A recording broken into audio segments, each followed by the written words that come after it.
Makhluk gaib penculik manusia di Tanah Bugis. Kalempau, atau Donggak, begitulah masyarakat di Tanah Bugis menyebutnya. Kalempau merupakan satu dari sekian banyak makhluk gaib yang paling ditakuti di Sulawesi Selatan. Alasan mengapa Kalempau sangat ditakuti. Karena Kalempau senang menculik dan menyembunyikan orang dewasa maupun anak kecil. Ketika Kalempau menculik seseorang, maka orang tersebut akan dibawa ke suatu tempat dalam jangka waktu tertentu. Selain dari cerita yang diwariskan secara turun-temurun, memang betul adanya makhluk yang bernama Kalempau itu.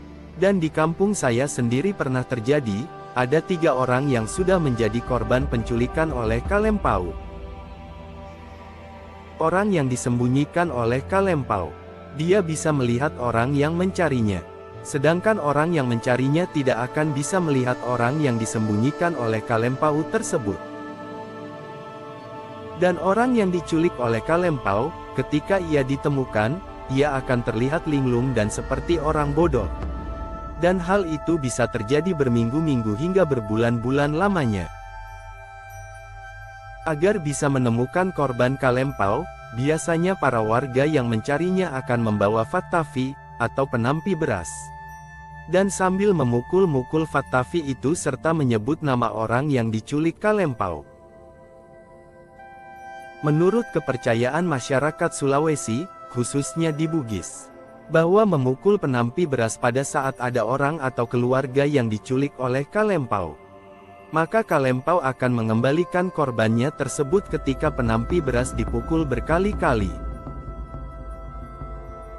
Dan pengakuan salah satu korban penculikan Kalempau, menjelaskan bahwa, kalau diculik dan disembunyikan oleh Kalempau, biasanya tidak jauh-jauh.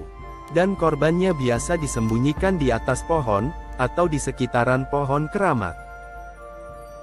Dan menurut salah satu korban Kalempau mengatakan, ciri-ciri Kalempau itu, ialah, sosoknya tinggi besar, mungkin ada sekitar 8 meter tingginya, dan sosoknya hitam gelap, dan pada saat Kalempau menculik manusia, Kalempau akan berdua dengan temannya.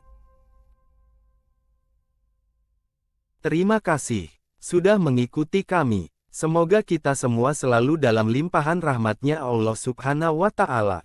Amin ya Rabbal Alamin.